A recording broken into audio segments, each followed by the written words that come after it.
Hi, good morning everybody. So glad you're here with me again today, and we are going to have a fun time today talking about all kinds of different things. All right, so first of all, let's go over what we talked about yesterday, which was our word of the day and personification. So let's look at our screen and see what that looks like. Okay, so we're doing our figurative language. And yesterday we talked about personification, which is giving human attributes or characteristics to something non-human. And we looked at these two examples, and then I gave you an assignment of doing one yourself with an animal. It could be one of your favorite animals. And so I've got some examples I want to show you with my tiger, two different ways that you could do personification, and I will show those to you. Okay, so let's say that I just had the picture of the tiger and it was just a regular story. There's my tiger that I drew. That's a Siberian white tiger. Now let me show you. So here's my tiger. So I could use this regular sentence here, and it says, the tiger was sprawled out trying to get a tan in the sunshine. So the tiger could look normal, and my sentence though says the tiger was sprawled out trying to get a tan in the sunshine. Well, we know tigers don't actually get a tan. I thought that was kind of funny because my tiger is white, so maybe he needed a tan. So here is what I did for my second one. So that was one that you could just use in a story where the animal is not actually speaking. So here's what I did for my tiger. Get the sunglasses on. Get our little drink cup. It's got a little pineapple drink. And ooh, now I made a girl tiger. And this is what my girl tiger sentence says. It's a little bit different. She is actually going to have dialogue, and dialogue is where someone is actually speaking. So it says, Tabitha the tiger said, darling, I need to get a tan before my big reveal at Earth Day. And so you can see that I changed her to even act like a person, and she was actually talking, which we know animals don't talk. So that is a good example of personification. So that's a way that you can do that two different ways in a story. You can just make a sentence that says something, like this one did, where the animal is doing something human-like, or the animal can actually have dialogue and be speaking and can be totally legit like that. Yesterday, Hayden sent me a really good one. His was, they were skateboarding, surfing. And so that was good. And so let's look at our thing, what we're going to be doing today. So here, okay. So anyway, that was what you were supposed to do yesterday. So if you didn't get that done, you totally have time to still do that. I would love to see any of your animals that you have changed by using personification. And like I said, they can have dialogue or not have dialogue. They can be doing something that an animal normally would not do. Okay, so our word yesterday was despite, and I told you it was a preposition. And there it is, preposition. It says without being affected, in spite of. So that means you're not affected by something, despite it. So despite all the home ec pizza bagel stuff, Lance and Amy are not talking to each other. A synonym is notwithstanding, and an antonym is because of, which is also a preposition. Okay, so that means that you're not affected by something. So even though Lance and Amy took home ec together and they made the pizza bagels in the microwave and it looked like they were really getting along, now in our story, that is not the case. So despite all of the home ec pizza bagel stuff, Lance and Amy are not talking to each other. And we learned that yesterday in our book. All right, so today's word is going to be recycle, and that's not going to be in our story because it's what we're going to be doing. So your assignment today is a little bit different. I want you to make something out of, I want you to recycle something. And I don't care what it is, you can use whatever you want to recycle. Now let me show you some stuff. Okay, so we've got, here's an empty cup. This is a paper cup. A toilet paper roll, one of the most valuable things in America. Then we have a used plastic straw, which plastic is not recyclable, so it's good to make things out of plastic things. Here's a lid that doesn't match something. And then I've got an empty Coca-Cola box. Okay, so those are all items. They're empty. I normally would just throw those in the trash. So look for something around your house, items that you normally would throw away or that you just don't use because, like this, doesn't have a match or something, and try to make something new out of it. So I want you to create something. I don't care what it is. It could be an airplane. It could be a new item that people could use. It could be something to wear, anything you want it to be. And I want you to take items, like I said, that you would normally throw away and make something cool out of it. And I'm gonna give you till Thursday, okay? So not only do I want you to make your item, I want you to write at least a half a page describing what your new thing is and how we will use it or how you will use it. So it's kind of like a how-to paragraph, but it would be more like just a description describing it to us, and then maybe a little how-to added in. So you could put steps on there if you wanted to, or you can just describe it and then tell us how it's made and what you're going to do with it. So that's gonna be, I'm not gonna make it due till Thursday. If you get it done by tomorrow, that's great, because tomorrow is Earth Day. That would be fabulous. So tomorrow is actually Earth Day. So if you get it done, that would be a really cool thing, because that's one of the main important points of Earth Day, is to learn how to reuse and recycle so that our planet can stay clean and we don't have to throw so much trash away. So find a way to reuse stuff.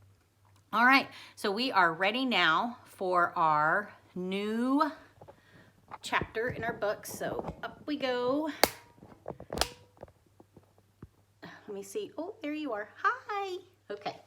So yesterday we did the chapter where Tommy is telling everybody about Origami Yoda being gone. And remember, he was in the Sarlacc pit. And he's saying all the bad things that have happened because Dwight is not there anymore, because he got suspended for saying doom hour will come to the cheerleader girl. So anyway, so they're trying to write the school board letters in their case file of the bad things that have happened since Origami Yoda has left. All right, so chapter is called, I'm going to read 2 today probably, because this one is so, well, I might just read this little short one. Well, we'll see. Okay, I got to get my, hold on, let me get my phone here to cooperate. All these cool things, and there we go. All right, okay. So this one is called The Absence of Origami Yoda and Princess Rondella. Now remember yesterday, Tommy said that the girl that he likes is now going out with Tater Tot, or he thinks she is. And then Lance and Amy are fighting. And then he said Rondella hated Kellen, and it didn't tell us yesterday why Rondella hated Kellen. This chapter tells us why Rondella hates Kellen. And here is a picture of the chapter. Okay, and it is told by Rondella. So she's telling why. The Absence of Origami Yoda and the Princess Rondella by Rondella. I don't even know why I need to write about this, Tommy. Just show them that picture. That's all you need to do. I spent a whole weekend making perfectly normal posters that say, vote for Rondella, Rondella for vice president, a student council leader you can depend on. Blah, blah, blah. I come into school to put them up, and the halls are plastered with 1 million copies of that picture. If Kellen needs a finger puppet to tell him not to do something that stupid, then what he really needs is a psychiatrist. I tried to take them all down, but I think my opponent, Brianna, must have gotten one and made copies and put them all back up. It's no wonder I lost. So yeah, if Origami Yoda can keep Kellen from doing stuff like this, then bring back Dwight. Now, please. And here's the poster that was hung up. Can you see it? This is supposed to be Princess Leia, but it's Princess Rondella. So here's what it says. Make a princess your vice president. Vote for Princess Rondella. Princess Leia, Rondella. You're my only hope. Look at that one more time. Poor Rondella, that's bad. I'm not gonna lie. So Kellen thought he was doing something really cool by helping her out, but unfortunately he made her some Star Wars posters. She is a 7th grader. She's a girl, so maybe she doesn't enjoy Star Wars. And she'd made her own posters that were just basic and regular, and she was running for vice president of her class. And yeah, so that got done. So this is called The Rest of the Story by Tommy and Kellen. There's Admiral Akbar up there, but it's really, it says Admiral Akbar, it's a trap. So that's the end of the case file that I'm going to show to the school board later this week. So those are all the letters he's going to put in for his case file. I don't know if it's going to do any good, but that's what I've got. You may be wondering why I let Harvey comment on the case files after all. He's been waving Darth paper around and making a jerk of himself all year. But Kellen and I have been trying to Kellen had been trying to get me to kick him off our lunch table. I was like, how am I supposed to do that? He just sits there. I never invited him. So that's why he is still sitting with us. And when he found out that Kellen and I had finished the case file, he said, okay, let me see it and I'll make my comments. Why should he let you make comments? Said Kellen. You're just gonna say the same stuff anyway. Paper wad this, paper wad that, blah, blah, blah. Are you guys afraid of what I'm gonna say? Are you afraid I'll poke holes in your little theories about Dwight using the Force? No, I said. That's not even what this case file is about. It's about whether, yeah, you talk about making a case file, but if you're afraid to include someone's opinions or other ideas, then it's not really a case file. If you want it to be scientific, you have to let other people look at it and critique it. But the school board, fine. If you don't want to show my comments to the school board, you don't have to. But I think they belong in the case file. They might even help you. They're certainly more useful than Kellen's awful drawings and doodles. Hey, you haven't seen the drawings, so how do you know they're awful? Snapped Kellen. You're right, said Harvey. It is unfair for me to criticize either your drawings or the files without seeing them. That's why I just want to take a look. Okay, I said, you can look at it for a couple of minutes, but don't write any comments on it. No problem, said Harvey, and he held out his hand for it. I pulled the case file out of my backpack and handed it to him. He grabbed it with one hand, he held up Darth paper with the other. I have you now, Darth paper shouted, and Harvey jumped up and took off out of the cafeteria and down the hall with my case file. I looked at Kellen. What's his deal, I asked. Dude, I think you have just underestimated the power of the dark side. He was right. I had. We tried to chase him, but of course we got yelled at by Mr. Howell, who has Kellen radar or something. Then the bell rang for 5th period. We caught Harvey in the library after class. Give us the case file, Harvey. Sure, he said calmly. Not only had he crumpled it all up, flipped through it, he had written his nasty dark side comments all over it. You know I'm a fast reader, he said. Thank you so much for the opportunity to read this ahead of time. I was able to put some real thought into my counter-arguments. Counter-arguments, I said. Yeah, you'll find it all in my conclusion, he said, and he flipped to the end of the case file. He had added these pages. And we'll be reading what Harvey has to say about the whole case file thing after he'd commented on all the little letters that all the kids had written. He also has a whole conclusion, which means his thoughts about the whole thing. And we will be reading that tomorrow if you come back. All right, so those are the things that happened in the story today. So we're getting close to the end. We've still got several chapters left, but we're getting closer to finding out if Dwight is going to have to go to the CREF alternative school and what is going to happen to him, and see if these letters have helped at all with the school board's decision on that. Okay, so yesterday our Factor Crud question was, tap water in New York City is one of the purest tap waters in America.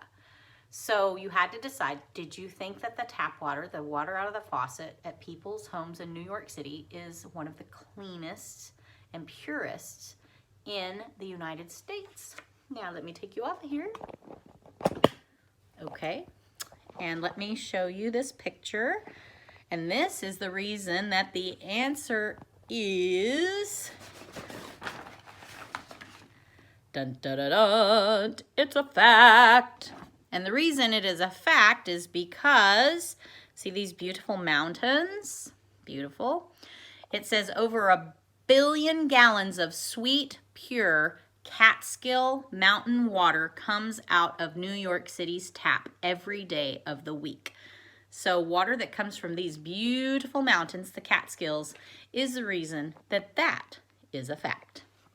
All right, so today, I always like to give you a day of the week if there's like some funny celebration people have made up, or if there's a real one. Today's is National Bulldog Day. Fun! So my brother has a French Bulldog. His name is Hugo, and he's black and white. He's super cute and sweet and fun. He's a very good dog. I thought I'd give you some facts about Bulldogs today. So the first one is Bulldogs are ranked number 4 in America as one of the most popular breeds.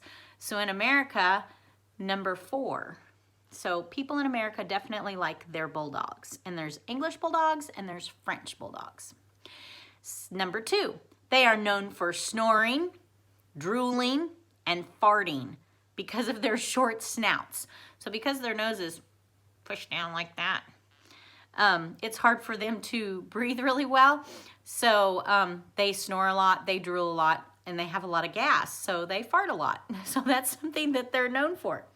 Number 3, Bulldogs are great pets for city people. So if you live in the city, a Bulldog would be a good pet for you because they don't require a great deal of exercise. It doesn't mean they don't need to exercise. They do, because you don't want them to get overweight, but they don't need tons of exercise like my crazy dog that I have here. She's not in here right now, but my Australian Shepherd Corgi that I have, she has to have a lot of exercise because she's super high energy, where Bulldogs are medium energy, so they don't require as much exercise, as much activity.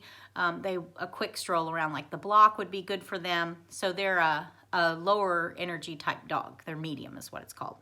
And then number 4, they are considered to be a part of the companion category. So there's different types of categories for dogs, and Bulldogs are considered companions. And that is because they are great with kids, they love kids, and they love families. So they're good to have around your small children. They wouldn't bite them. And they just love to cuddle and snuggle on the couch. So they're a good companion dog. So I thought we would watch a little video about Bulldogs. This is a kind of cute video. It'll show you a couple of them. One of them is going to be on the lake. There's some different ones. One's in the bed. They're super cute. So I thought we'd watch a little video about Bulldogs.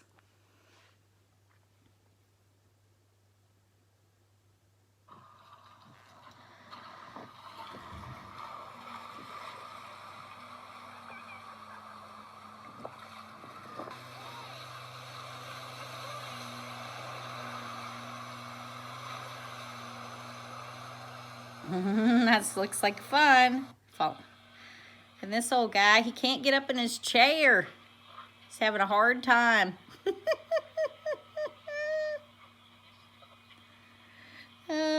Somebody help me.